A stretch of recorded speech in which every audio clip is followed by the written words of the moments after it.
Hey everyone, it's Wednesday. It's 5 o'clock somewhere. So we're kicking off and doing the weekly briefing. I'm Tim Thompson. I'm the founder of RevThink. And this is Shawna Schultz from Mass Effect and Ashley Kohler from Awesome Me. And we're going to kind of jump into and have a fun conversation. But before we get started, I cut you guys off before I kind of launch this live here. Because Shawna asked Ashley, how's it going? How's your year going so far? And I wanted actually people to hear it. I didn't want you guys to hide it behind the scenes and tell us. We're halfway through this year. Ashley, how's it going so far? So I was going to say, it's funny.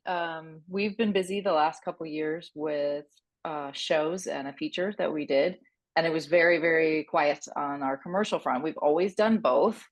We started out as commercial short form studio and added the long form stuff years later.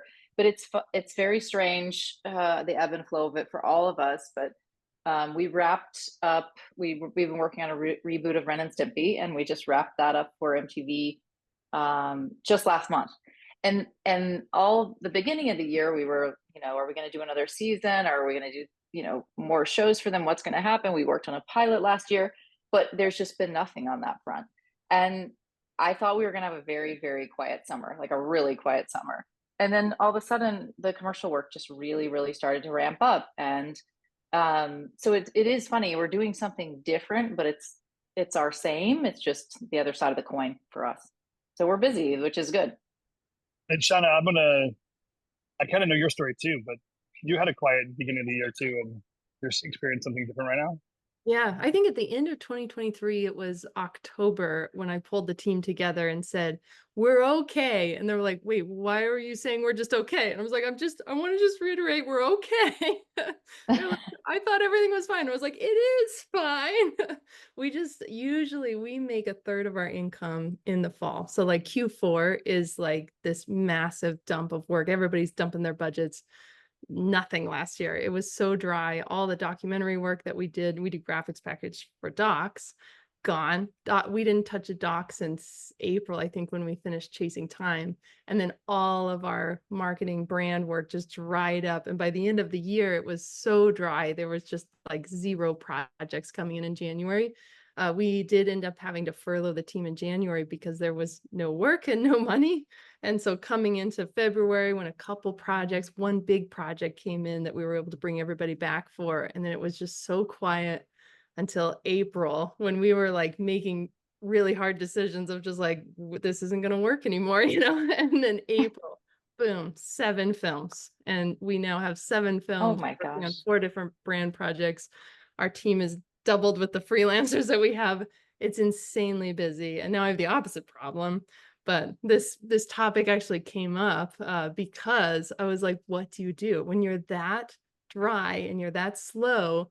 And I was like, I started, Matt and I were just saying like, we can edit, like we can walk dogs, like at this point, Mass Effect does anything, like how scary that is. And so Yeah, what could yeah. we take on? And so that's where, my brain went of just like, when you're this slow, what do we do? So that was our year. Now I can't even imagine thinking about marketing or sales or anything right now. And anybody that writes to me, I'm like, sorry, new phone, who dis? Like, I can't Yeah. talk.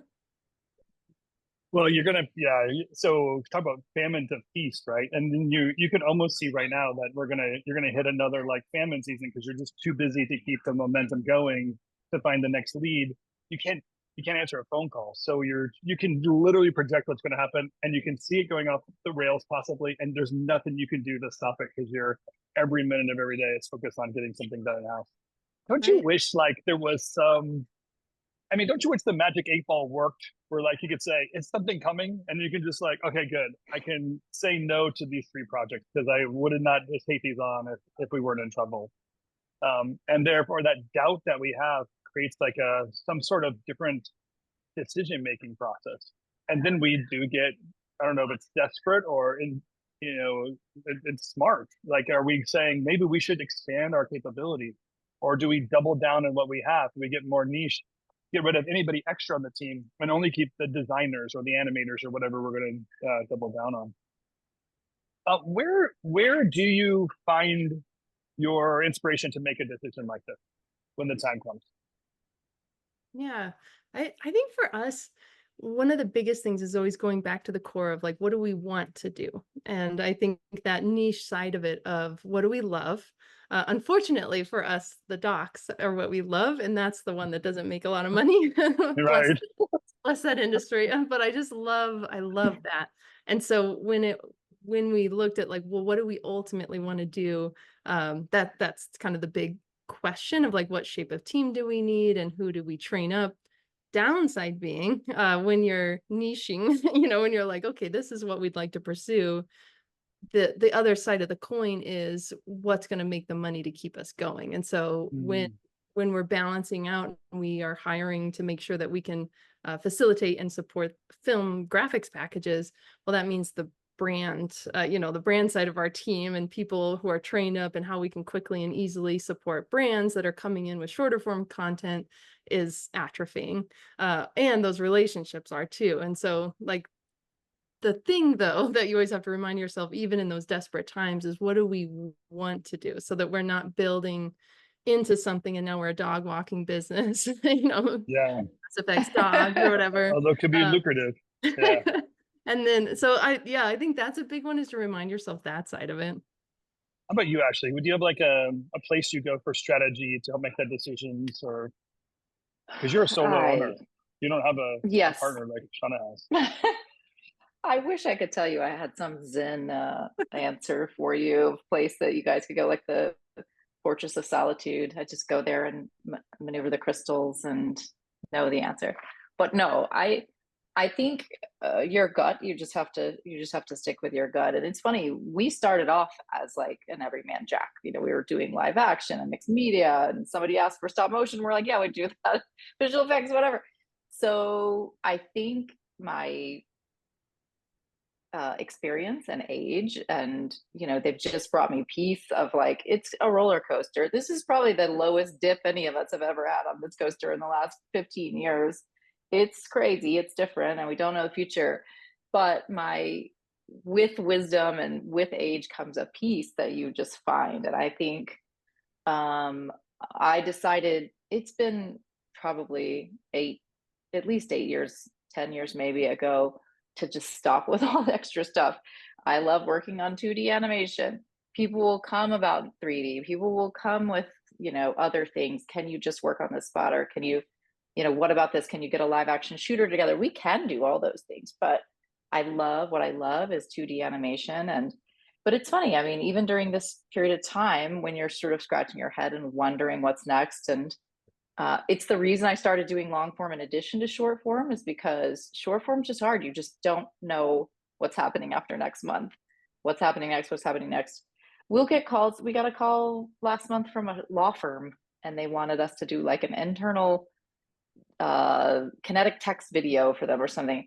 And it's so not what we do. Like, we're so character based and comedy, and I really try to focus in on that. But were we thinking about it? Yeah. I was like, I mean, could we do it? No one would ever see it. It wouldn't be a big deal. But I think, spreading your resources really thin and pulling people in directions that they don't love to go, it sort of waters you down. So it's harder to find the piece that's like, okay, it's going to be all right. I'm going to wait for the next thing that's right for us, and not just say yes to everything. It's funny how out of character it would be for you to do that law form. Like, if you ask me, there's no way you would do it. But the reality that you would consider it, like, that's the reality of owning a business. Your entrepreneur brain goes like, well, we could walk dogs while doing it, or whatever. You're like, right. You start putting those needs and resources together. Yeah. Yeah. I want to get that tattooed just like on my forearm of like, that's a distraction. Because I feel like I'm always like, well, I mean, if the price is right, if we're gonna pay, and it ends up always it's a distraction from what we can do. And the thing will come along, the next big thing that fits us perfectly, that has the right budget, that our team is prepared for. But actually my team is now doing interactive or working on the law firm video, and like, it's just pulling us, like you said, and even the team isn't enjoying it. And I just wish I could remember that every time. Well, what's funny is like, as time goes on, we desire growth. So we just hunger for something more. Give me a different challenge, give me a different understanding, give me more people. I don't know what it is, but that idea of growth. And when it comes to business, we have some very elementary scorecards. Hey, revenue growth is growth. So I'm going to say, like, I want $1 million more in business. And I joked with you this morning, Shawna, in our email exchange of, like, we forget to ask, but also profitable. So, like, you can wish for more revenue and then forget to ask the second part, but at 25% profit, because that would be the better measurement of success.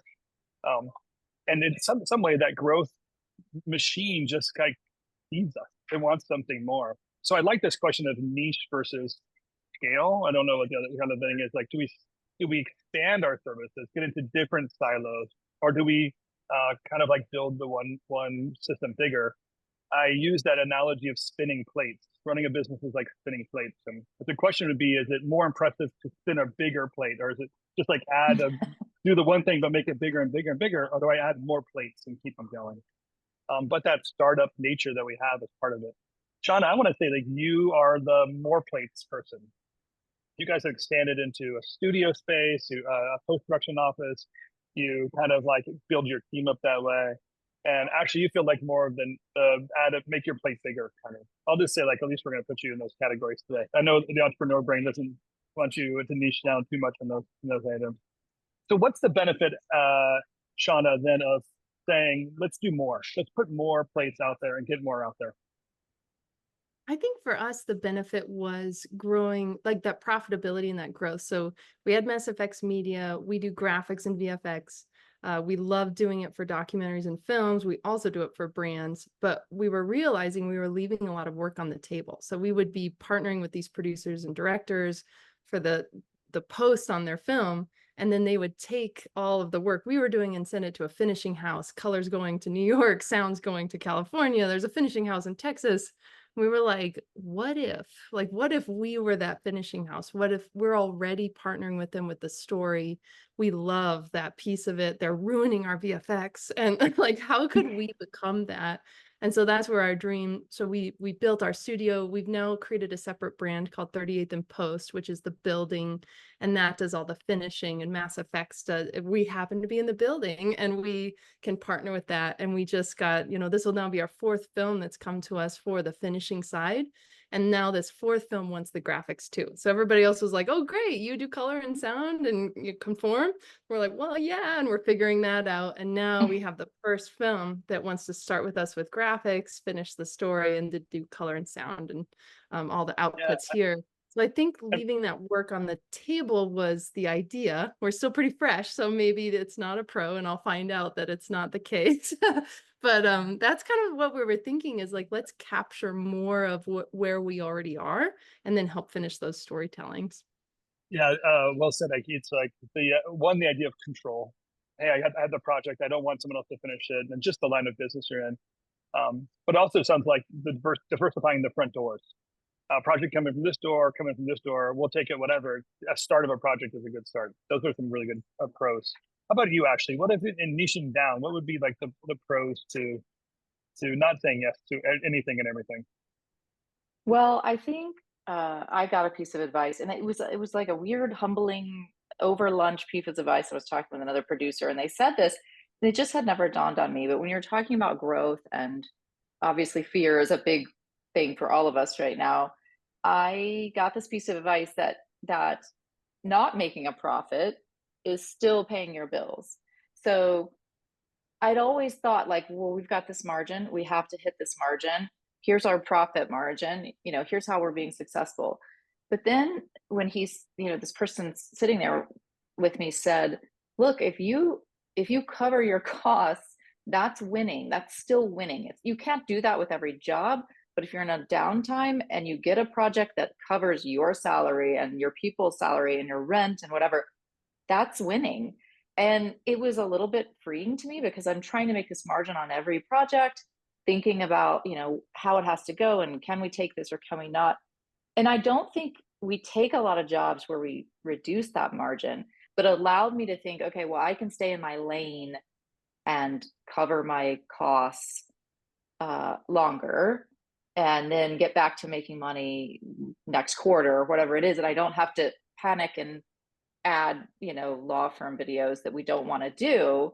if I've got work in that's covering my cost, it's like the stock market when you see those charts of like in a month it's crazy, and over time it's still an upward trajectory. And I feel like again, that's just a piece that you get after time. It's sort of like, okay, I can take the margin down on this one, it'll cover us for 2 months, then see what's next and make sure we're making our margin on that one. So it sounds to me like sorry. No, I was just going to say, kind of more to answer your question. It's a lot of work to diversify. It's a lot more work and a lot more stress, and to do things that you're not used to doing, things you're not comfortable doing. And so when you're already in a stressful period, it's hard to sort of decide, okay, well, I'm going to open it up and branch out and go in these different directions when you're already spread thin trying to get the work that you get. I think there's this misconception sometimes.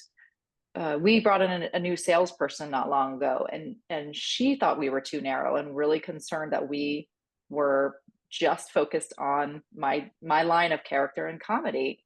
She's like, yeah, but what about, if they want to do branding, or if they don't want to do a character spot? But the great irony is I stuck to my guns on it, and people will come to work with us because we're good at that. They don't do it, but they still need to sell a refrigerator or whatever it is. And they want to work with a cool studio that knows who they are and what they do. Whether or not they're asking for that this time, they still trust you and believe that you can do whatever it is. I think just trying to think of the projects we have going right now, half probably have characters and half probably don't. And most of them are not comedy, but it's sort of like they still trust us because they love the rest of our work. That makes sense. Yeah, it does. Like it's almost like we daydream about this, where like we can just niche down, be known for one thing. It sounds like more of a fashion brand. It's like a high end, it's sought after, and you just stay in your lane and keep it small. But don't you panic? I mean, isn't that what your salesperson was saying? It's like, are you kidding? This is crazy. We're leaving a lot on the table. As Shawna said, like, shouldn't we take more? Yeah, absolutely. You panic. I don't know where it all comes from exactly. I just keep saying my age and my experience, that I get to this place where I just feel like it's going to be okay. I'm like, it's going to be okay. It's happened before. It'll happen again. We will ride it out, trust in ourselves, and keep going. It's easy, I guess, for me to say. It's 18 years in. It's a long time for the studio. We've done so many different things, but sure, there's moments where your cash flow is not where you want it to be. We've had that happen this year. You can't do your final billings until something's delivered, and you've got multiple things going on, but none of those final payments coming. So certainly, I think just like everyone else, there's sort of this time where it's like, all right, what do I need to do to fill these gaps? But I've invested that time back into us and our branding, and working with whoever I need to work with, consultants and that sort of thing, to sort of figure out how we double down on what we're doing. Because I guess the answer I got when talking with other people was that there are plenty of people out there that want what I do. I just have to connect with them. And it's not like that work is gone. It's not like that work is sort of in a dip. It's just, if you diversify to different things, you're reaching all these different people that have all these things, but they're also talking to VFX companies or 3D animation studios or all the, there's more competition. If there's buyers for what you do, and you only know a fraction of them, investing the time instead of diversifying into finding, going straight up your silo to find the people that are looking for you. It's just two different forms of investment. I don't know that either is wrong, but for me, it's like investing the time in finding those people.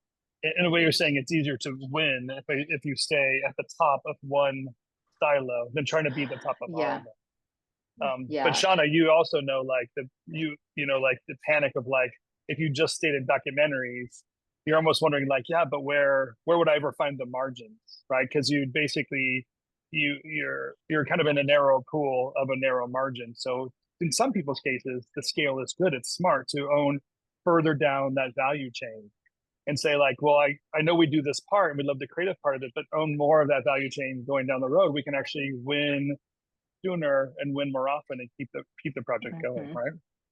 Yeah, and I think too, those clients, brand clients, think it's really cool that we work on films that they know about, and I think Yes. with some talking points as we go across those silos, and I think too, it gives us an advantage to the type of animation work that we do and graphics that we do, where we think differently about it. And I think authentic human stories is a big part of it, but you're doing motion graphics on an app. And so it's like, well, how do you tell the authentic human story in that? And it's like, we can integrate that into the way that we design it. And we're telling that side of the story. We think differently that way. And, we can talk to the client and they're like, neat.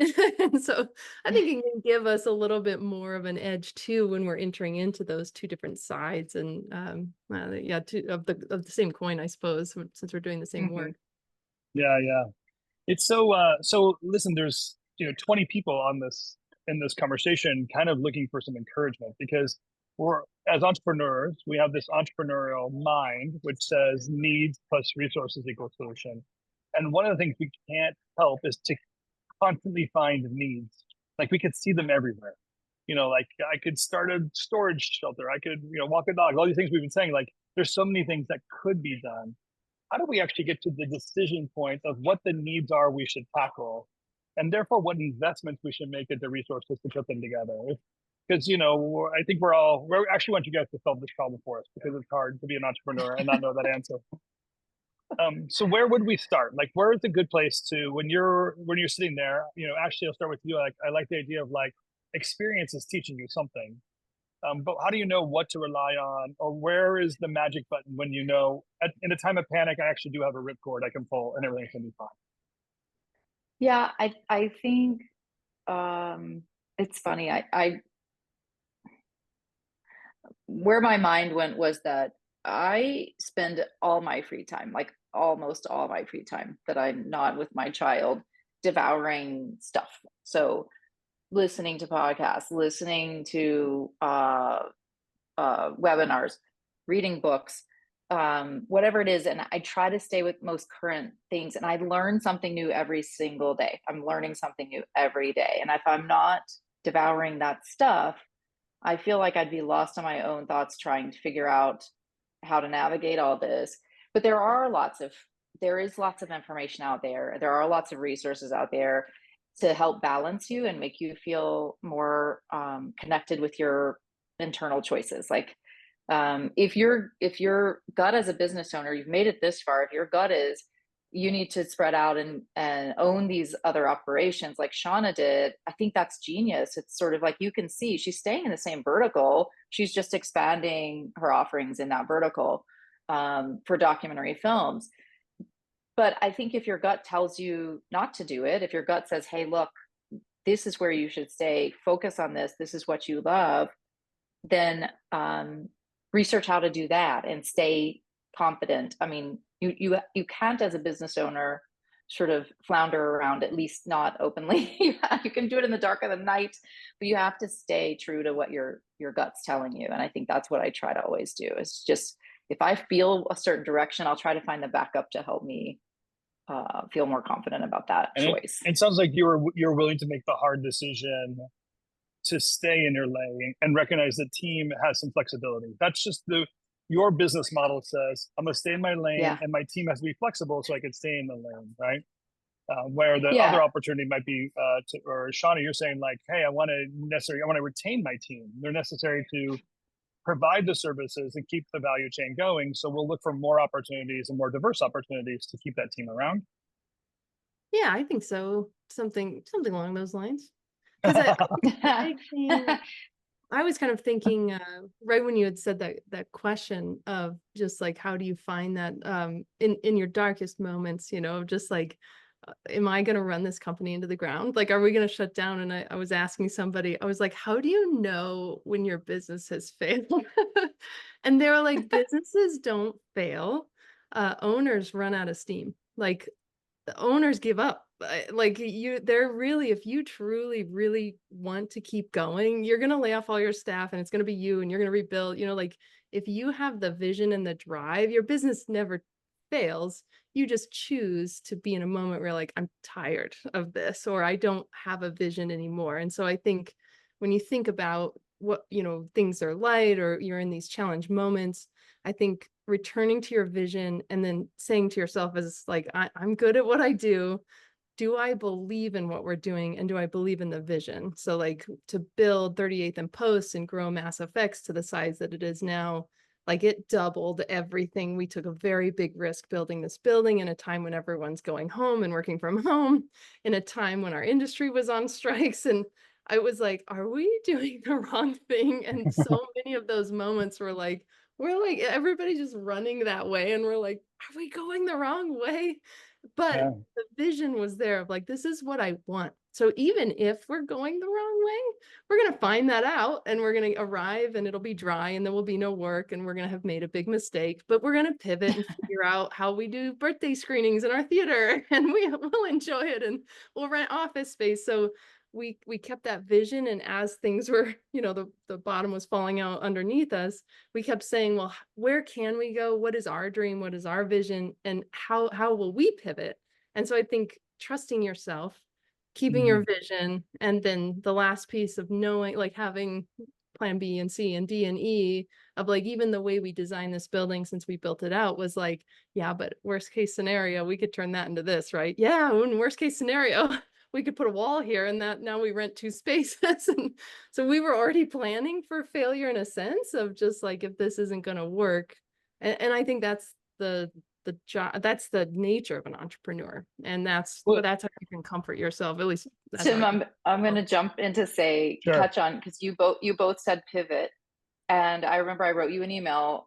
It's probably been over a year or more, because you were talking about pivot in one of the podcasts. And I wrote to you and I said, it's funny, I think we all are so focused on pivoting when things get bad. But I said to you, when I felt like I was nervous about where we were, we didn't necessarily pivot. We didn't turn and do something else. We evolved in a different direction. And I think it's better for me to think about it that way. And I understand it's, a term we all use is pivot, but I think we didn't leave what we did. We loved character 2D animation. We were just doing it for one type of thing. And so we evolved to include a different market. It's the same service. We apply it in 2 different ways. So we didn't turn away from this and now we do this. We evolved into being able to do both. And so I think, thinking differently about things. I was talking with you recently about the book. I think it's called Think Different. It's been so helpful for me to just think about all this from a different perspective and kind of keep in mind that you can evolve without changing. And like Shawna's saying, it's sort of, how do you get back to what you enjoy doing? How do you stay focused on it? And if you have to make really, really, really hard choices, you make those choices and keep your company going. Yeah, the term pivot sometimes is unfair, but you kind of get the idea of a pivot is you kind of keep one foot in a place and you move around to look at the other landscape, right? What I think we mean is like the open mind. And our marketplace is really an innovation marketplace. That's where we win when we're doing something different and growing. And then in order to have innovation, the necessity becomes the motivator. So to some degree, I hear both of you saying, Tim, what we actually look for is, we wouldn't say this openly, but we actually don't mind the crisis because new things come up and then we're able to innovate and change. And either our exposure to a larger value chain, like what Shawna's talking about, or staying within my niche, both of those create a different type of necessity that I can then innovate inside of that and grow and mature and pivot if that's necessary, but really just like open our minds up to something new and jump into it. Those are kind of like that embracing the moment, I think is, again, I feel like it's bad news to an entrepreneur. Well, embrace it. It's like, but I just want it easy. Can you just give me give me one simple payroll. Just give me the next payroll and then I'll pivot. Or those, bargains that we put out there for us. I want to open this up. There's people still kind of asking questions and what have you. I'd love to get other people's perspectives or examples of Yeah. when they tried something to see what's up there too. I know a lot of us really, we feel like this is one of those lonely places. And being an entrepreneur is not easy. It's very lonely. It's even more lonely in a creative space where like you can't just go to the local entrepreneur club and explain what you do for a living. Because it's really weird when you're saying we're really struggling because we made Ren and Stimpy and now it didn't come back. People are like, that sounds like the coolest job ever. How hard could it be, right? And you're like, it sucks like every other job when you're actually looking for payroll. So people can't really relate to us all the time, and so this openness is really appreciated, I think, in this kind of lonely thing we're doing. Here, actually, like I like Ryan's question here too. Like, what if we said all to it? I'm sorry. What if we said yes to everything? Is one of those like, I don't know. I think it feels like a quick fix of just wanting to say yes to all of it. But there are some people, right? We know it. There are some very big scale businesses out there, and they've done it so well. Don't you wonder, like, where do they make their decisions? How do they get to 400 people and 5 nations kind of scale of people? What's the tipping point for them, and how do we kind of get to a point of like, is that right for us? I think you guys have said I'll kind of follow your heart, but like I think that's a kind of viable thing of like how do we know for real what our potential is? Yeah, I You was try talking. it. I mean, we've tried all these things, you try all of them and then you find out quickly what you love and what you don't. And I mean, I think we're all believers that if you're doing stuff you don't love, then what's the point of doing it? Like I just got to a place where, I love live action. I think it's so cool. We've done it multiple times, but man, I don't like being on a set at 6 o'clock in the morning until 9 o'clock at night and worrying about overtime and all those things. It's just not. And there are amazing, probably on here, studios that do live action. But once you kind of get in your place in your comfort zone and feel happy there, like that's why we're doing what we're doing instead of just trying to do it all. It makes more stress for me personally when I try to do things that I don't love. Yeah. Are anybody else out there that has like a moment where they know, yeah, this is what worked for me? Like where is the decision point? How do we know? How did you get through a decision point to either scale or hold back? Make a harder decision, make the harder decision of the two. We'd kind of love to get some of that feedback. Shawna, that one of the things I admire about the way you and Matt have kind of pursued something is that you have a body of people that you want to serve. These documentary filmmakers, there's you have a heart for it. There's no other explanation, and you know that you want to be a contributor, even recognized as being a supporter of that. At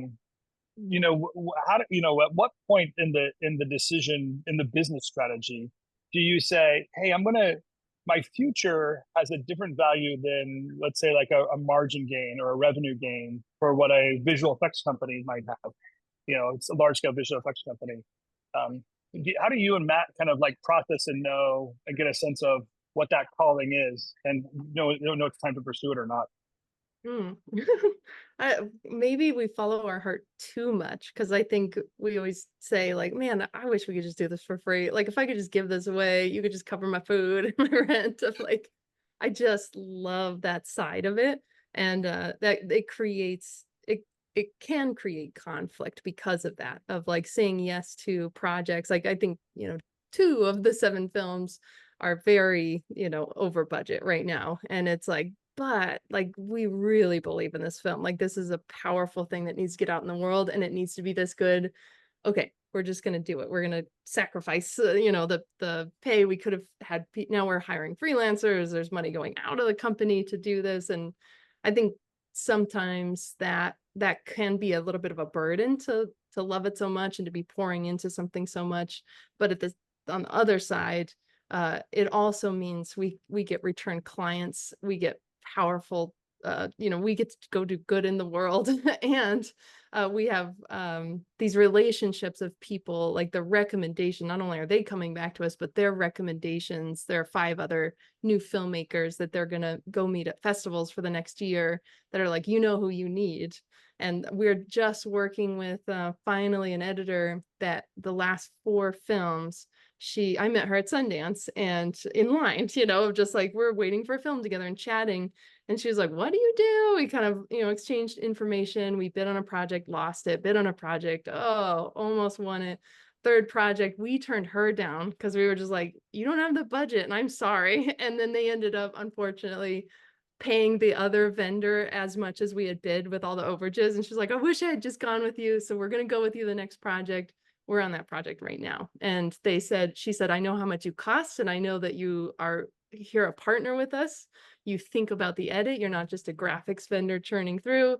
And like what we built, because we genuinely love them and what they do, it creates a space where, we can love our work. And that's not as profitable as it could be. But I think it helps you wake up every day and keep going. And so but the conflict of like, still got to pay my team, I got to pay myself, it is very real, and that's something I wish I didn't have to solve, but I still do. I sometimes feel like I get the bad rap because people think of me as a business consultant and say like, must always be business, must always be profit or whatever. But that's why I have that recognition that we get in this industry for fame, fortune, and freedom.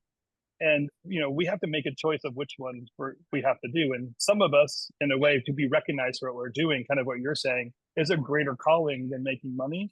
And that's a legitimate recognition of why you're doing what you're doing. It's your purpose to be something greater. Everybody needs to kind of know what they're about and then make decisions for what they know to be good and true, and not necessarily compare yourself to others. You can support one another, you can recognize one another, but you recognize that each of us have a different purpose. There's another really kind of good reminder here of what it means to make these decisions.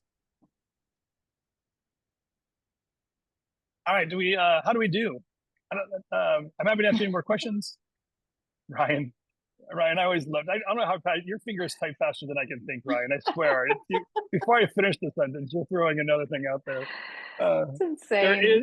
There is a reality you do have to make some profit. You're right, Ryan. The viability of a business to give it all away is something that we have to put ourselves out there to do. But my takeaway really is that, there's no necessary direct answer or right answer for a way to do this. I love the idea in the conclusion that you're making your own problems to solve. And from what you guys are kind of present to us, like each of you have chosen just to solve a different problem.